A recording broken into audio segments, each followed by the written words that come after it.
எதிர்காலம் வரும், என் கடமை வரும், இந்த கூட்டத்தின் ஆட்டத்தை ஒழிப்பேன்.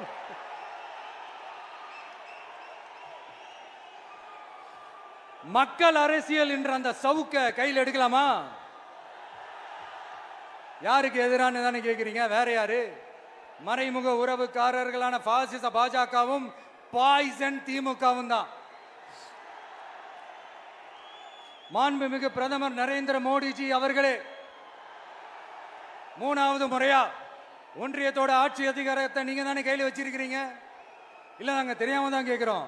நீங்க ஆட்சிக்கு வந்தது ஒட்டுமொத்த மக்களுக்கும் நல்லது செய்யவா, இல்ல நம்மளுடைய இந்த இஸ்லாமிய நண்பர்களுக்கும் இஸ்லாமிய தோழர்களுக்கும் எதிராக சதி செய்யவா?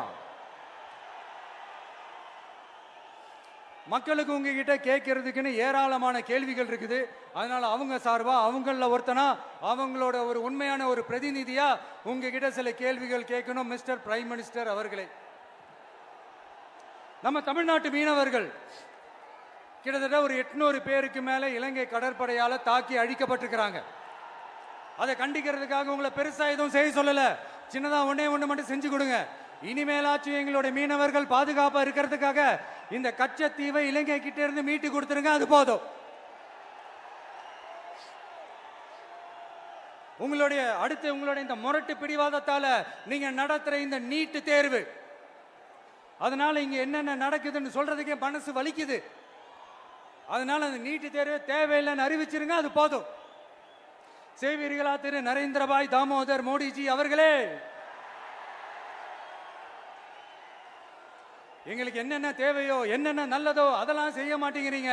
ஆனா ஆட்சி அதிகாரத்தை மட்டும் கையில வச்சுக்கிட்டு மக்களை ஏமாத்த நேரடியாக ஒரு பாசிச பாஜக அடிமை கூட்டணி ஒண்ணு. அடுத்து உங்களோட இந்த மைனாரிட்டி ஆட்சியை ஓட்டுறதுக்காக மறைமுகமாக RSS அடிமை குடும்பம்னு இன்னொரு கூட்டணி.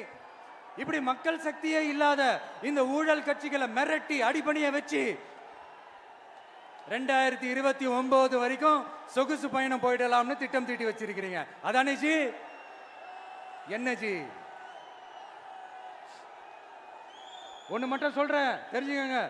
என்னதான் நீங்க இந்த நேரடி மறைமுக கூட்டணின்னு குட்டிகரணம் போட்டாலும் தாமரை இலையில தண்ணியே ஒட்டாது. தமிழக மக்கள் மட்டும் எப்படி ஒட்டுவாங்க?